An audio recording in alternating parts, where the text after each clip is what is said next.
So over here, we got a wall that we started last week in our 4-day introduction to hemp building workshop seminar.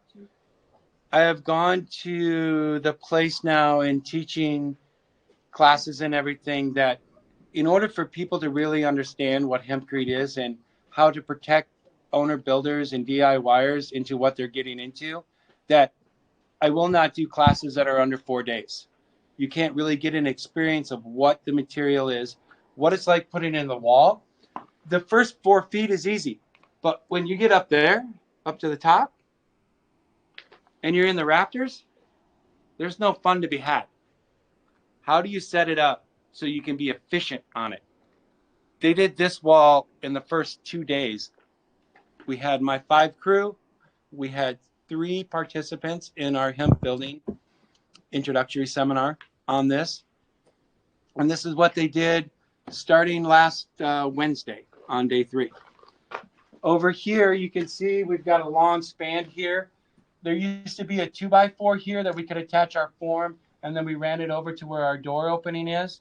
After we got done doing this wall, we pulled this 2x4 out. And now we have a channel for our electric to come down so we can service our electric that we'll cut out. Ray's going to do a quick look around the, this is the main bedroom, and this is the main bathroom around the corner over here. You lead, no follow. So we did this wall. We did this wall, and you can see here how we tapered down, and we tapered down. I don't believe that you need to go all the way around.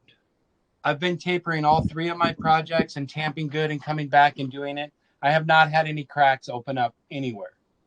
And so for tapering down, that's like 1 day to the next. And you see this line, this striation right here to where like you're coming along, you're coming up. You need to stop the day. You just taper it down. And then I'm just going to zoom in here. This is a real, there's no crack or no joint to be had or filled, no air filtration or anything like that. What we got over here on this Ray that is really interesting here on this herd, we teach in our 2nd day at lunch educational seminar of screening different herds so we can get a different gradation size inside of it. One of the things that we're working with on developing that testing protocol is that screening and get a gradation of the material so we can understand now what the decortication facilities have available for different types of herd sizes. And also one thing I want incorporated in that is a black count. How many dark specks of herd do we have in there? I grew up on a farm. I know the fungus and molds that are in a farm that get brought into different facilities. What we have here is a dark spot, and we have another dark spot here. Those are little mold that's developing in this hemp wall, even with the lime binder. It will eventually dry out and the lime will overtake it and it won't be a problem, but you don't want a bunch of them. You don't want a bunch of them. So if I can get a black count, if it's 5 per 100 pieces of herd, no problem. If it's 50 per 100, I'm not buying that product. Now show us the shakers that you've got over here. And then this is similar to what the USHBA is bringing about as far as their the measurement and testing method. And so this doesn't have the laboratory shaker table, but this is something that you can buy and use. And this is a very affordable way to, the mix comes in or the herd comes in either baled or in bulk super sacks. And then you need to be able to test this and know what's going on. So Tim, tell us what you did here. Well, Ken with Complete Hemp Processing is down here this week. And he took a big video of this when we were doing it because, sorry, decortication facilities, this is going to be a requirement of you guys moving forward. And we're going to move it forward.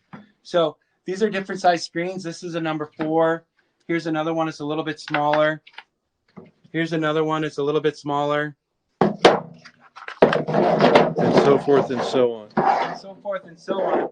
So you get an idea of what is retained and what passes through.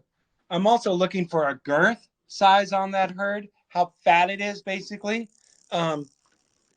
So we show how to screen that material because we're using complete hemp processing herd and we're using South Bend industrial hemp herd. I like the Southwest Bend industrial hemp herd because it's got a little bit girth on it, whereas the stuff from complete hemp processing doesn't. We're blending them together 1-to-1 so we can get better herd gradation. This is what we cover in all of our historic lime plaster classes and our earth and floor classes is that sand gradation because you get strength from your sand gradation. We're not able to do that wall over here without having a good herd gradation and a really good binder. I mean, this wall right here has no 2x4s in it, except for the ends, you know, and we actually have our 2x4 here, you know. Everybody's worried about how weak this wall is. It's not even a weak cured. We're denting it a little bit, but that wall didn't move at all. And there's no 2x4s in there. And I'm going to keep the camera rolling and go right over to the other side. You can't even see any dent. So it just gave a little bit. And then when Hacksaw Jim Duggan over here swung the 2x4, that's the dent that it made. And then the plaster will go right over that. And so that's one of the things that's innovative that Tim is doing. And I'll just do a slow pan around about how big these areas are that he's infilling. And then he's got the hemp doing the work quite a bit, and then how this load is carried downward from the roof is he's got this LVL that's running all the way along. And so this top plate is a vertical orientation double LVL with structural joinment into it. And so it's holding everything up. So this is something that you'll play with in your code or your area that you might explore. This is one of the ways that it can be done. And this is kind of stretching the envelope for efficiency and for the job site as well as for the actual envelope. Right. And I'm really concerned about our shear because we're making a post and beam system. So these are 2x8s that are buried into the wall over on our north side where we got all our partition walls coming in. And even here on this wall, it's got a 2x6 that goes up there. So we're getting extra shear into the wall.